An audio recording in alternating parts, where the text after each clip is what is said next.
Hello everyone, welcome to MS study Guru. कैसे हो आप सब? Hope you are all fine. आज की वीडियो में मैं कंप्लीट इन्फॉर्मेशन देने वाली हूँ, स्पेशली जो नए एस्पायरेंट्स हैं, यूजीसी नेट का एग्जाम देना चाहते हैं, उनको कुछ पता नहीं है इसके बारे में, कुछ गाइडेंस नहीं है, तो उनके लिए स्पेशली ये वीडियो है। इसमें मैं आपको 3-4 चीज़ें बताने वाली हूँ, जैसे कि नेट एग्ज़ाम है क्या, और नेट दे कौन सकता है, इसकी एलिजिबिलिटी क्या है, और नेट करने के बाद आपको क्या फ़ायदे मिलते हैं, नेट के बाद आपको अर्निंग कितनी होती है नहीं होती, कितने अमाउंट आपको मिलता है। ये सब चीज़ें आज की इस वीडियो में हम डिस्कस करेंगे। फटाफट से एक बार लाइक शेयर जो है वो कर दीजिए, ताकि मैक्सिमम लर्नर्स तक ये वीडियो जो है वो पहुंच सके। ठीक है, लेट्स स्टार्ट। सबसे पहले हम बात करेंगे कि जो नेट एग्जाम है ये है क्या। तो जो भी नए एस्पायरेंट्स हैं, प्रोफेसर बनना चाहते हैं, उन सबके लिए जानकारी दे दूं कि जो नेट एग्जाम है ये मास्टर्स के बाद हम दे सकते हैं, और प्रोफेसरशिप के लिए बहुत ज़रूरी होता है। असिस्टेंट प्रोफेसर बनना है अगर आपको, तो नेट एग्जाम आपके लिए क्वालिफाई करना ज़रूरी है। नेट एग्जाम की फुल फॉर्म रहती है नेशनल एलिजिबिलिटी टेस्ट। ठीक है, इसे एनटीए हेल्ड करता है, नेशनल टेस्टिंग एजेंसी, यूजीसी की तरफ से, that is university grant commission. तो ये जो नेट एग्ज़ाम है ये आपको पूरे इंडिया में, ऑल ओवर इंडिया में, नेशन वाइड में असिस्टेंट प्रोफेसर बनने के लिए एलिजिबल कर देता है। ठीक है, आप एलिजिबल हो जाते हैं कि आप पूरे कंट्री के किसी भी यूनिवर्सिटी, विश्वविद्यालय या किसी भी कॉलेज में जो है प्रोफेसर लग सकते हैं नेट एग्ज़ाम क्वालिफाई करने के बाद। बट ये एग्ज़ाम क्वालिफाई करने के बाद इसका मतलब ये नहीं है कि आपको जॉब मिल गई। ठीक है, ये जस्ट एक एग्ज़ाम है।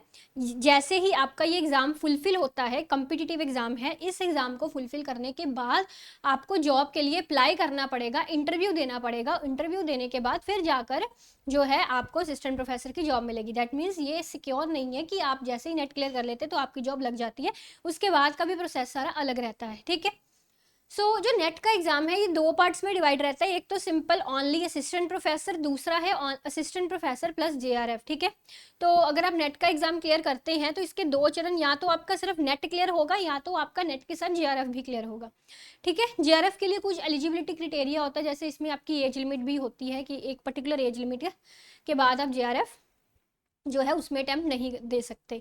ठीक है, तो ये एज लिमिट जो है ये 30 ईयर्स की होती है वैसे, बट इसमें कुछ छूट होती है, जैसे वुमेन कैंडिडेट्स को कुछ छूट है, या एससीबीसी को कुछ छूट रहती है। तो ये सारे नॉर्म्स जो हैं ये आप यूजीसी नेट एनटीए वाली जो वेबसाइट होती है, एनटीए की वेबसाइट होती है यूजीसी के लिए, वहाँ पे जाके देख सकते हैं। आपको जो एनटीए की ऑफिशियल वेबसाइट है, आप जब वहाँ पे जाएंगे ना, एनटीए की ऑफिशियल वेबसाइट पे एक यूजीसी का ब्लॉग आपके सामने आएगा, उस पर आप क्लिक करेंगे तो ये सारा क्राइटेरिया आपके सामने जो है खुल जाएगा। ठीक है, तो अगर तो आपका सिर्फ यूजीसी नेट क्लियर होता है तो उसके लिए आप असिस्टेंट प्रोफेसर के लिए एलिजिबल हैं। बट अगर आपका जेआरएफ क्लियर हो जाता है तो आप किसी भी विश्वविद्यालय में, इंडिया के किसी भी विश्वविद्यालय में पीएचडी कर सकते हैं, और साथ में आपको एक बहुत ही अच्छा खासा जो अमाउंट है वो भी मिलता है। ठीक है, नेट एग्ज़ाम कौन दे सकता है? नेट एग्ज़ाम देने का ये रहता है कि अगर आपकी मास्टर्स में कम से कम 55% मार्क्स हैं तो आप ये एग्ज़ाम दे सकते हैं, और ये 55% मार्क्स जनरल कैटेगरी वालों के लिए है। जो ओबीसी एंड एससी से बिलोंग करते हैं उनके लिए लिमिट कम करके 50% रख दी गई है। और ये भी सारा एलिजिबिलिटी क्राइटेरिया आप अपनी कास्ट वगैरह के अकॉर्डिंग, जो वेबसाइट मैंने आपको बताई एनटीए की ऑफिशियल वेबसाइट पर, यूजीसी वाले ब्लॉग पर जाना है आपको, तो वहाँ पर जाके आपको ये सारी जानकारी जो है ये मिल जाएगी। ठीक है, सो जो 55% मार्क्स हैं मास्टर्स में तो आप दे सकते हैं।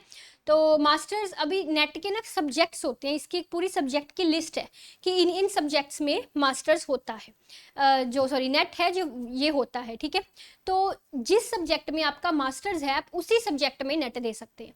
अब बहुत सारे लर्नर्स को कन्फ्यूज़न रहती है कि मान लीजिए कि हमारा मास्टर्स जो है वो इकोनॉमिक्स में है, बट जो हमने बीए की है या बीएससी की है वो कंप्यूटर साइंस में की है, तो फिर हम नेट किस सब्जेक्ट में देंगे? तो यहाँ पर मैं बता दूं कि आपकी बैचलर किस में है ये मैटर नहीं करता, नेट एग्जाम आप उसी में दे सकते हैं जिसमें आपकी मास्टर्स है।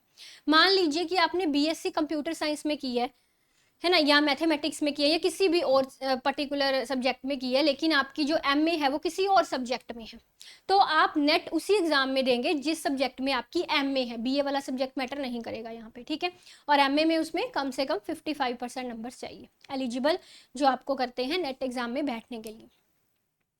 ठीक, अब अगली चीज़ जो है, नेट के फ़ायदे क्या है और क्या इसके बाद आपको कोई पर्टिकुलर अमाउंट मिलता है। तो नेट पास करने का फ़ायदा मैंने आपको एक बता ही दिया कि आप असिस्टेंट प्रोफेसर के लिए एलिजिबल रहते हैं। ठीक है। दूसरा, जो नेट का एग्ज़ाम है ना, ये आपको अपने पर्टिकुलर सब्जेक्ट में स्पेशलाइज्ड बना देता है। दैट मीन्स कि नेट एक निशानी है कि आप अपने सब्जेक्ट में पूरी तरह से स्पेशलाइज्ड हैं।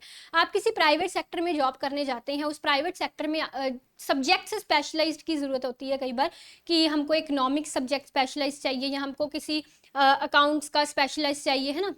तो मतलब किसी पर्टिकुलर सब्जेक्ट के स्पेशलाइज्ड वो हायर करते हैं। तो जो नेट का एग्ज़ाम आपका क्लियर होता है, ये एक आप पर एक ठप्पा लगा देता है कि आप अपने सब्जेक्ट में स्पेशलाइज्ड हैं, ठीक है। और असिस्टेंट प्रोफेसर वाला तो मैंने बता ही दिया। तो ये चीज़ रहती है। पीएसयूज में भी जॉब्स के चांसेस होते हैं नेट क्लियर करने के बाद, but assistant professor best option है अगर आप नेट क्लियर करते हैं तो।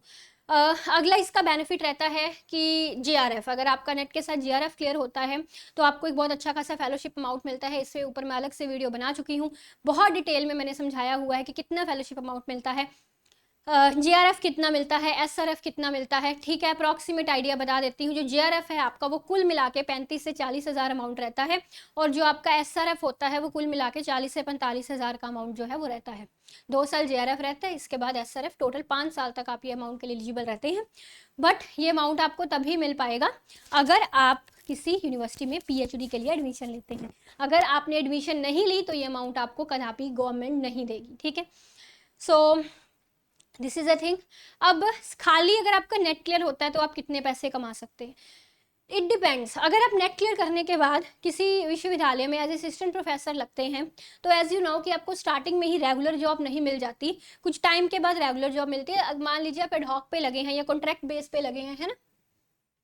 तो उसमें आपकी स्टार्टिंग सैलरी, अगर आप किसी गवर्नमेंट कॉलेज में लगे हुए हैं तो वो 21,000 22,000 के अप्रॉक्सीमेट जो है वो रहती है। बट अगर आप किसी प्राइवेट विश्वविद्यालय में, that also depends upon areas, है ना। अब दिल्ली वाली साइड में जाएंगे तो आपको कॉन्ट्रैक्ट बेस पर भी बहुत अच्छा खासा अमाउंट मिलता है। वहाँ पे 70-80 हज़ार भी वहाँ पर नॉर्मली असिस्टेंट प्रोफेसर की सैलरी होती है।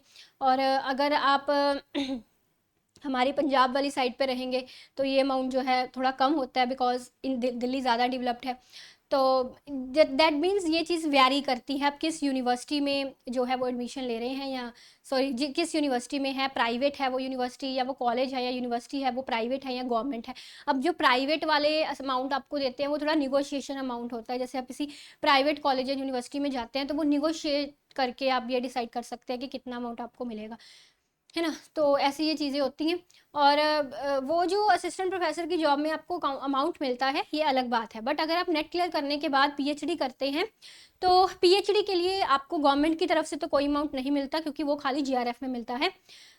बट जो अगर आप किसी आईआईटी में नेट करके एडमिशन ले लेते हैं या किसी गवर्नमेंट यूनिवर्सिटी में एडमिशन ले लेते हैं तो वो गवर्नमेंट यूनिवर्सिटी या वो पर्टिकुलर आईआईटी आपको अपनी तरफ से फंड्स देती है पीएचडी करने के लिए। तो नेट क्लियर करने के बाद भी वो फंड्स के लिए आप एलिजिबल होते हैं। जैसे अगर आप आईआईटी में एडमिशन लेते हैं तो आपको मंथली बहुत अच्छा स्टाइपेंड मिल जाता है। नेट अगर आपका खाली क्लियर है तब भी आपको वो स्टाइपेंड मिल जाता है, ठीक है। इसके अलावा बहुत सारी फेलोशिप स्कीम्स रहती हैं जो खाली नेट क्लियर करने के बाद भी जिसके लिए आप एलिजिबल होते हैं, ठीक है। But GRF is always better option than only NET, ठीक है। तो ये चीज़ है जो सारी मैंने आज की वीडियो में आपको बतानी थी। द थिंग इज़ कि कंपटीशन बहुत ही ज़्यादा है, बहुत ही ज़्यादा। तो इस कंपटीशन में अगर आपका नेट क्लियर हो जाता है या आपका जीआरएफ निकल जाता है so your chances to get assistant professor job ज़्यादा हो जाते हैं बाकियों से जिनका खाली मास्टर्स है ना। बाकी नेट क्लियर करने वाले जो हैं, अब बहुत सारे लर्नर्स मुझे ये बोलते हैं कि हमारा नेट जो है वो क्लियर है फिर भी हमको जॉब नहीं मिली। तो यहाँ पर मैं एक चीज़ आपको कहना चाहूँगी कि ऐसा नहीं है कि नेट क्लियर कर लिया तो घर बैठे जॉब आ जाएगी, कि आपको फ़ोन कॉल आ जाएगी जॉब के लिए कि हमारे यहाँ जॉब अवेलेबल है आ जाओ। नहीं, ऐसा कुछ भी नहीं होगा। तो थोड़ा सा आपको सपनों की दुनिया से बाहर आना पड़ेगा, आपको थोड़ा न्यूज़पेपर्स पढ़ने पड़ेंगे, ट्रिब्यून में वैकेंसीज देखनी पड़ेंगी। जब भी कोई वैकेंसीज देखे वहाँ पर अप्लाई करें, पूरा जो उन्होंने क्रिटेरिया दिया है उसके अकॉर्डिंग। जैसे ही आप अप्लाई करते हैं तो वहाँ की जो इंटरव्यू डेट्स हैं उसका इंटीमेशन जैसे ही आपको मिलता है, इंटरव्यू के लिए अपेयर होंगे तब आपको जॉब मिलेगी। दैट मीन्स अगर आप कहें कि नेट क्लियर है और आप घर पे बैठ के और वेट कर रहे हैं जॉब की तो ऐसा नहीं होगा, ठीक है। बट ये चीज़ मैं 100% बोल सकती हूँ कि अगर आप नेट क्लियर करने के बाद थोड़ा सर्च करते हैं जॉब्स के बारे में और अप्लाई करते हैं तो आपको जॉब मिल जाती है। बिकॉज न्यूज़पेपर्स में देखिए असिस्टेंट प्रोफेसर्स की वैकेंसीज निकलती हैं, दैट मीन्स रेगुलर नहीं निकलती बट एडहॉक पर तो निकलती हैं, है ना, जो टेम्परेरी वाली होती है वो निकलती हैं, गेस्ट फैकल्टी की भी निकलती हैं। तो आप उनके लिए अप्लाई कीजिए, उनका सारा प्रोसेस जो है उसके अकॉर्डिंगली, और इंटरव्यू में अपेयर होइए, तब आपको जॉब मिलेगी, ठीक है ना। So that is the thing. So यही चीज़ें आज की वीडियो में आपको बतानी थी। अगर वीडियो ये अच्छी लगी है आपको तो प्लीज़ इसे लाइक एंड शेयर ज़रूर कर दीजिएगा, बाकी जो लर्नर्स हैं उनके तक भी पहुंचा दीजिएगा। और मेरे साथ यूजीसी नेट की तैयारी करने के लिए टेलीग्राम ग्रुप नीचे दिया गया है, उसको आप फॉलो कर सकते हैं, वहाँ पर डेली क्लासेस के अपडेट्स आपको मिलते हैं। एंड मेरे यूजीसी नेट इकोनॉमिक्स की बुक का लिंक भी डिस्क्रिप्शन में दिया गया है। फुल कोर्स जो है मेरा वो आपको अनअकैडमी पर मिलता है, कोड भी नीचे दिया गया है सिमर10, लगाने से मैक्सिमम ऑफ मिल जाएगा। फुल कोर्स जो है अनअकैडमी का मेरा यूजीसी नेट का, उस पर आपको, ठीक है जी। So thank you very much, take care, bye bye.